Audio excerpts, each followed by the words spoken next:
দেখো বন্ধুরা, আমি ডিমের আমলেট করে তরকারি করলে কী করি বলো তো।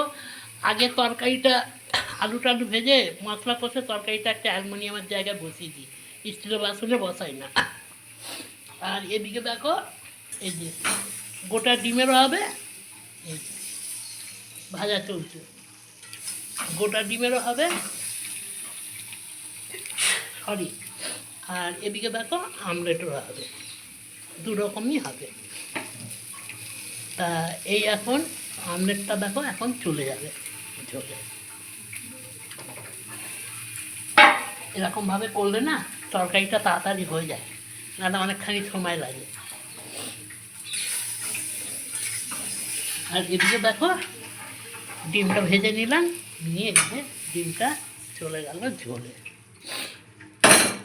এইবার সব একসঙ্গে ফুটবে, আলু টালু নরম হয়ে গেলে গরম মশলা দিয়ে নামিয়ে নেবো। এই টিপসটা খুব কার্যকরী বন্ধুরা, অনেক তাড়াতাড়ি হয়ে যায়।